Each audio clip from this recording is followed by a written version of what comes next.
Crash Team Racing is officially out to the public. Let's take a deeper dive in this review.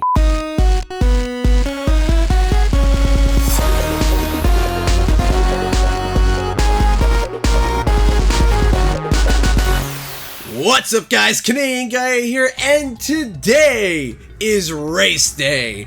We have been waiting since the Game Awards to see this high-octane remaster grace our consoles once again. But how does it stand up?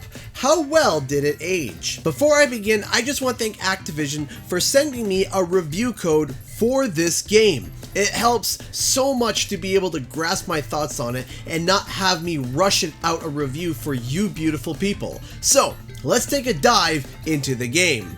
Crash Team Racing Nitro Fueled is quite honestly a game that I have had the most fun with in a long time. See, this game has always been coined as kinda a Mario Kart clone by many since its initial release. While yes, Mario Kart did set the standard for wild kart racers, CTR refined that formula and injected its own crazy yet complex mechanics to really have it stand out from the crowd. When the Insane Trilogy came out, people immediately asked for this game to be revived and be given the same love and treatment that both Spyro and the Crash trilogy got.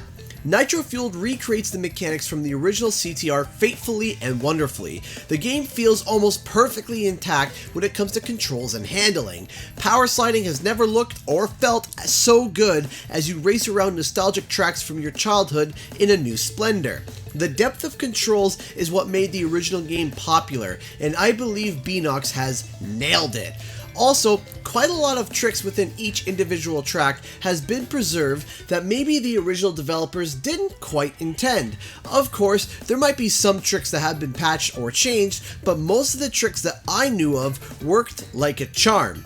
The tracks themselves, though are the same shape, look completely different and are now full of life and charm.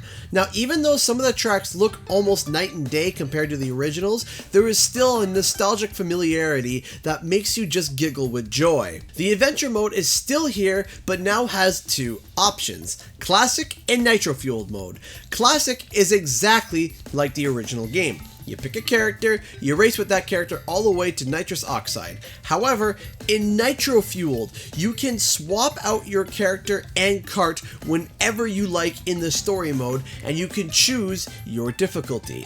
They added an easy mode for perhaps those learning the game, medium, which is actually the same difficulty as classic mode, and a hard mode. And let me tell you something, hard mode is absolutely ruthless. The AI will tear you apart if you mess up.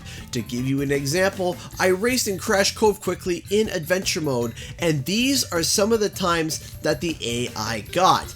These times are very close to Entropy's time for the time attack challenge. Now imagine 7 entrophies that are actually there and not just ghost data with items. Yeah, get ready to die. The game also supports all the other miscellaneous modes that can be accessed from the main menu, including Crystal Grab, Battle Mode, and others, which is just a bunch of destructive fun. Now, is this game a straight one-to-one remake, kind of like the Insane Trilogy?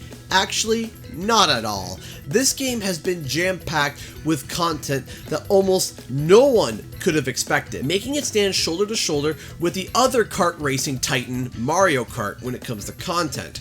Not only were the original tracks remade one-to-one, but all the tracks from another Crash racing game, Crash Nitro Kart, has been included as well. To be honest, however, though this statement might sound controversial, I think the Nitro Kart tracks is what makes this game an absolute joy. There are many mixed opinions about the original Nitro Kart, a game that came out for the PlayStation 2 and other competing consoles at the time. It was criticized for not even coming close to the depth of controls that the original CTR had. Well, Beanox took the tracks from that game, adjusted them for more of a CTR experience, and then gave them all a brand new and well-needed breath of life. if you are incredibly familiar with the original tracks from the original CTR, but not so much with these new ones from Crash Nitro Kart, worry not, as you will have a grin ear to ear as Beenox has found a way to make the tracks feel like they belonged in CTR all along. Also, the soundtrack to this whole game is simply sublime and well put together. Now, if you are a huge nostalgia nut for music, do not fret. There is an option to switch back to the original soundtrack, just like how Spyro Reignited did it. Beenox has also injected so much more grandeur with its customization options in terms of characters and carts. You can make yourself stand out from the crowd and even show off some of the achievements that you have achieved in online play, which is something new for the Crash Racing franchise. Also, with the inclusion of Crash Nitro Kart tracks, we also have the Crash Nitro Kart roster joining the game as well, further expanding on this already awesome roster and game. Now, there is something here that I need to talk about, but we'll get to that later. Now, you might be thinking, Canadian guy, with all this talk, it sounds like this is a perfect 10 out of 10 game. And that, my friends, is where I have to slow down a bit on the hype train, as there is some things I think could be improved. So, some of the items are at times a little bit wonky, specifically the bombs and missiles. At times, I feel like I have the bomb aimed perfectly and it just doesn't go in the exact direction that I wanted. And the tracking on the missiles are at times kind of goofy. Most of the time, if their target is in range and there's nothing to block it, it'll hit. But sometimes the missile just decides to take a detour and just, not do what it's supposed to do. Also, I kind of wanted Uka Uka's voice performance to be like in the Insane trilogy, as in the original CTR his voice acting was not great. Well, they decided to make Uka Uka sound from this. I sent you simple instructions to follow, but you lost the gems, you lost the crystals, and I have lost my patience. To this. Welcome to the adventure area. You can travel around this area and practice your driving skills. The dots and stars on the map represent warp pads, which lead to races. I think they were going for the same concept as the original game, whereas voice acting was, well, whatever it was, but I did not like it at all. I think they could have done without the evil Cowabunga Uka Uka and stayed with the new menacing take from the Insane trilogy. Everyone else sounds great with their voices and lines, just Uka Uka is the only one I really dislike. Crunch's voice is also drastically changed, and though I will miss the original voice, I can understand why Beenox changed it. I think they want Crunch to have his own identity and personality and not just be the furry Mr. T.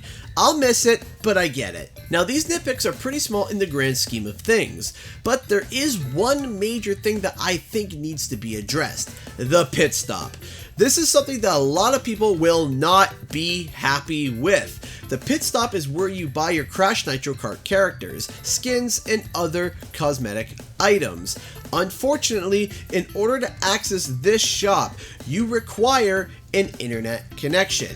The shop works similarly to Fortnite's with a rotating catalog that updates every 24 hours. Now, I have not bought any cosmetic items as I was investing all my Wampa Coins into getting new racers. However, each time I bought a character, the slot was filled with a new character to buy. So if you have enough Wampa Coins to buy multiple characters, you don't have to wait to the next day to buy the character. But sadly, you don't have a choice to which character you will get to buy right away, so you can either buy the character, hoping the next character slot gets filled with someone that you actually want, or wait the 24 hours and see who gets replaced in that slot. Speaking of Wampa Coins, in order to earn them, you have to be connected to the internet at all times, including when you're playing offline. This can be frustrating if you have spotty internet, the PSN or Xbox Live Network has a wonky day, or if the servers are having issues or require maintenance. It's possible that you might not earn Wampa Coins at the end of each race because of it. The reason I think this is all set up the way it is because of the Grand Prix races that will be starting in about 2 weeks, where you play online, earn rewards, and earn experience to get those rewards. It's entirely possible that the whole system revolves around that. So if that were the case, I still think that at least being able to access a way to buy the characters while offline would be fair. It just seems sad that some of those who can't get internet to their consoles won't be able to access the Crash Nitro Kart characters. I think there should be some way for them to be able to get them. However, on the very bright side, there is no microtransactions. Not one. Even the Grand Prix that's starting in 2 weeks itself has no microtransactions. This is a huge benefit.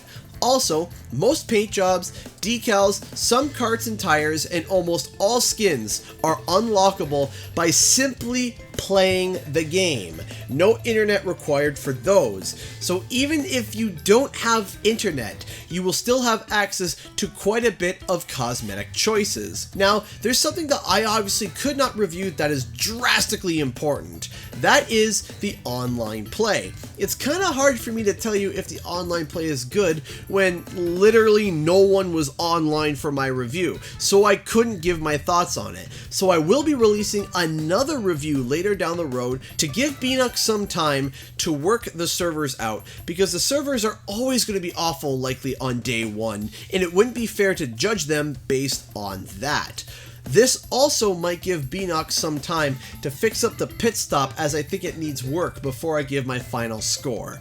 Overall, the game is an absolute blast. I have not had this much fun in a game in a long time. It feels great, looks great, and overall is amazing. Beanox adds so much life to the game and expands upon what Naughty Dog had done in the initial game.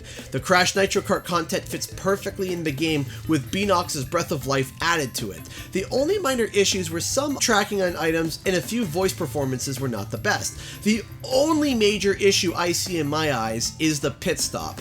Overall, I am not a fan of how the system works with the Wampa Coins and the almost constant internet connection to access some things that I think are essential, like the Crash Nitro Kart characters. Again, I want to clarify, the only characters that require internet to get access to are from the original Crash Nitro Kart roster. That means no one from the original roster is behind the pit stop shop.